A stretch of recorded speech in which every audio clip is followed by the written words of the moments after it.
Today, we become legends.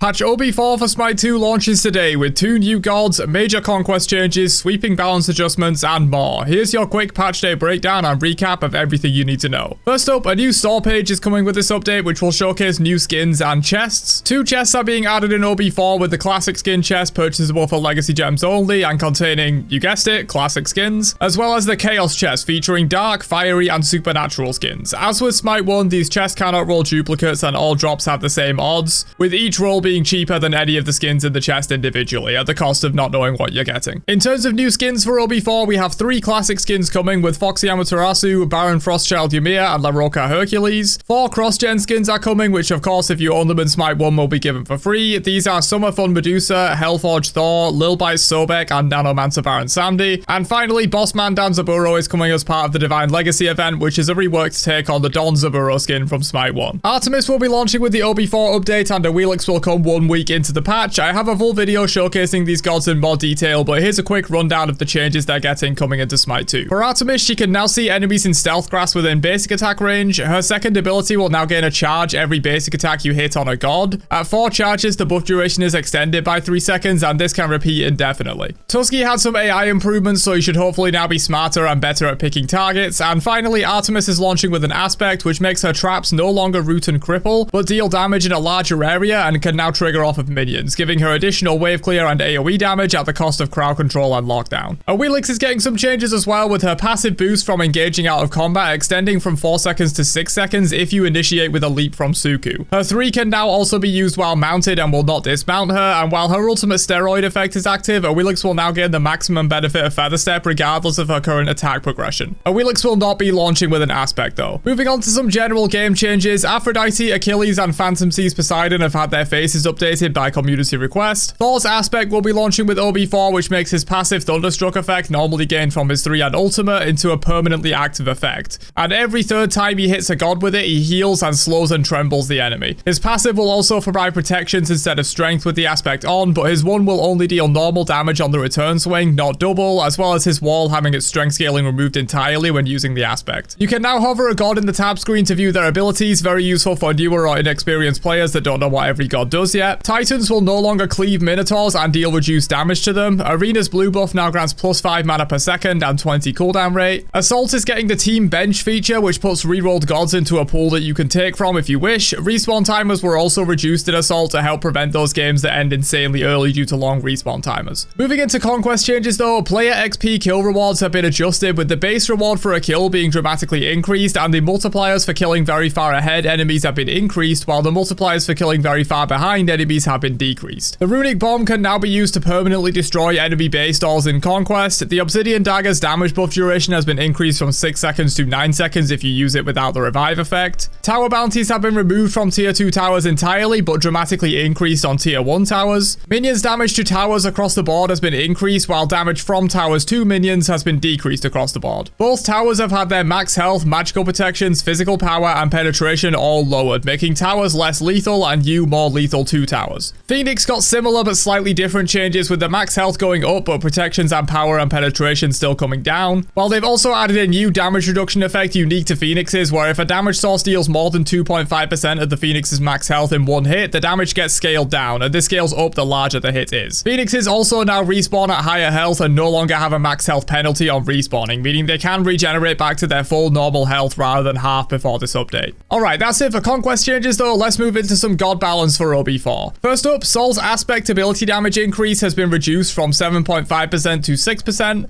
Izanami's passive penetration has been reduced from 20% to 15% at max stacks, and her leap now scales from 17 seconds down to 15 depending on rank rather than 15 seconds flat. Cupid's aspect has had its scaling on Heart Bomb nerfed from 40% to 30% on both hits for a 20% strength reduction total. Ullus 2 in both stances gets a nerf in duration from 5 seconds to 4, and the axe movement speed has gone from 10 to 20% down to 8 to 16%. Aladdin's passive stats from the lamp have been decreased from 12% to 9% at level 20. Hercules loses 10 base damage at all ranks on both his 1 and 2. Aphrodite's jealousy damage increase has been nerfed from 5 to 15% down to 6 to 10%. Her back off slow goes from 25% down to 20%, but her intelligence scaling on the damage from lovebirds has been increased from 15% to 17.5% per tick. Odin gets more base damage on lunge and Gunnar's might, and a lower cooldown on Ring of Spears by 10 seconds at all ranks. Bacchus gets an increase to the healing from Chug and 5 more base damage at all ranks on his 3. Susanoo's 2 and 3 are both getting their cooldowns reduced by 1 second, while the max charge damage of Typhoon has been increased both in base damage and strength scaling. Kurnanos gets a 15% increase to the strength scaling of his ultimate, and finally for gods, Pele gets 1 second off of her 2's cooldown, and the slow on her ultimate is now stronger in the early ranks of the ability, but the same at max rank. Moving into item changes for OB4 though, first up we have a few new items coming in. Magi's Cloak is making a return from Smite 1. This costs 2450 gold and comes with 30 physical and 40 magical protections, 10 cooldown rate, and the same passive from Smite 1 that protects you from a single hard CC and makes you immune for a short time when hit by one, with an internal cooldown of 60 seconds. Nimble Ring is being added, which takes the passive from Nimble Bancross Talon in Smite 1. This costs 2750 gold and comes with 45 intelligence, 20% attack speed, and 15%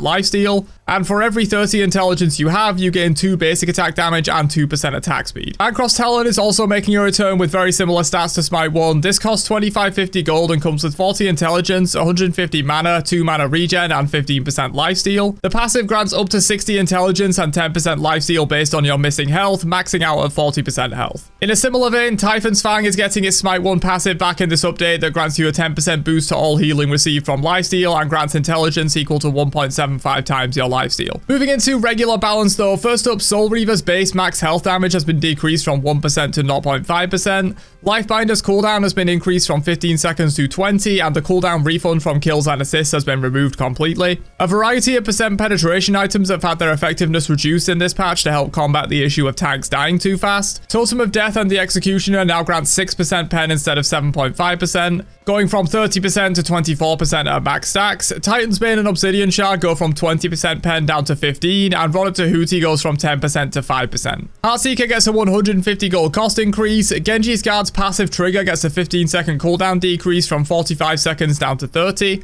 Warrior's Axe gets 5 more strength. Sundering Axe gets 25 more healing from its proc. Bumba's Cudgel's true damage on your next auto attack after an ability has been reduced from 20 down to 10. Leather Cowl gets 5 more strength. The Reaper also gets 5 more strength. Divine Ruin, Brawler's Beatstick, and Linnaean Bow's anti-heal effects have all been increased in duration from 4 seconds to 6 seconds, while Linnaean Bow now has more range and reduces enemy shields by 50% on hit. Pharaoh's Curse now also reduces enemy shields by 50% on hit as well. But that's everything you need to know to jump into patch OB4 launching today. Be sure to subscribe if you want to catch all my future recaps, and I'll catch you guys in another one later on. Have a great day, and peace out, you nerds.